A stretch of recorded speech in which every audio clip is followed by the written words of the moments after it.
saya Jenny Utami Umrah dengan NIM 230590501002. Di sini saya akan menjelaskan tentang semua materi yang sudah saya pelajari dari pertemuan awal sampai dengan pertemuan ke-7 di semester ini. Nah, tugas video ini saya buat untuk memenuhi tugas UTS dari mata kuliah Kebijakan Industri Agraris dan Maritim. Nah, selama 7 pertemuan, apa saja sih yang sudah saya pelajari dari mata kuliah Kebijakan Industri Agraris dan Maritim? Buat teman-teman yang penasaran, yuk nonton videonya. Banyak yang sudah saya pelajari dari mata kuliah Kebijakan Industri Agraris dan Maritim ini, tentunya seperti tentang kebijakan maritim dan agraria pada setiap masa kepresidenan Indonesia, yaitu pada masa kepresidenan Soekarno, Soeharto, sampai dengan masa kepresidenan Joko Widodo. Di mana yang pertama ada teori modernisasi. Nah, teori modernisasi ini melihat bahwa pembangunan ekonomi bisa dicapai dengan melalui industrialisasi dan modernisasi sektor pertanian. Pertanian tidak hanya dipandang sebagai sektor tradisional, tetapi perlu ditingkatkan efisiensinya melalui teknologi, infrastruktur, dan peningkatan kapasitas pertanian.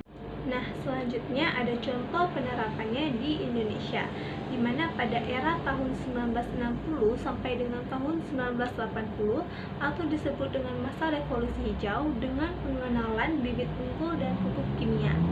Pada tahun 1984, Indonesia mencapai swasembada beras. Nah, pada masa era SBY tahun 2008, yaitu fokus pada peningkatan produksi beras nasional. Kemudian pada era Jokowi, di mana fokus pada mekanisasi pertanian seperti penggunaan traktor dan alat sintan untuk efisiensi. Kemudian ada pun tantangan dan peluang Indonesia sebagai negara agraris dan maritim, di mana Indonesia sendiri memiliki potensi yang besar sebagai negara agraris dan maritim. Namun, berbagai tantangan harus diatasi serta peluang harus dimanfaatkan dengan baik. Nah, untuk tantangannya di sektor agraria, yaitu yang pertama ada alih fungsi lahan pertanian, yang kedua adanya ketergantungan pada impor barang pangan, yang terakhir yaitu rendahnya produktivitas dan teknologi pertanian.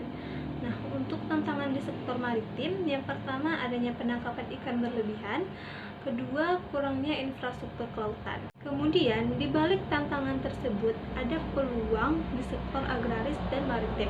Nah, untuk peluang di sektor agraris, yaitu yang pertama adanya kekayaan sumber daya laut, yang kedua industri perikanan dan aquaculture berkembang. Kemudian untuk peluang di sektor maritim seperti kekayaan sumber daya laut, yang kedua industri perikanan dan aquaculture berkembang.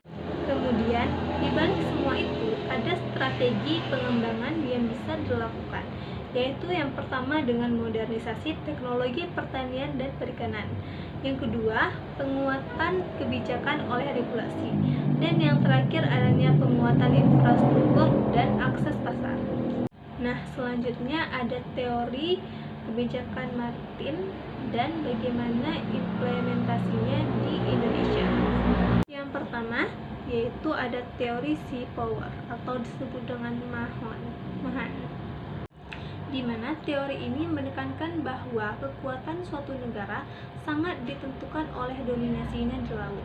Kekuatan maritim menjadikan faktor kunci yang menjamin kejayaan dan pengaruh global suatu negara. Konsep Indonesia sebagai poros maritim dunia dirancang oleh Presiden Joko Widodo untuk menjadikan Indonesia sebagai pusat kekuasaan maritim global melalui, yaitu yang pertama adanya penguatan diplomasi maritim, dan yang terakhir pembangunan infrastruktur maritim. Sekian penjelasan dari saya, semoga bermanfaat. Wassalamualaikum warahmatullahi wabarakatuh.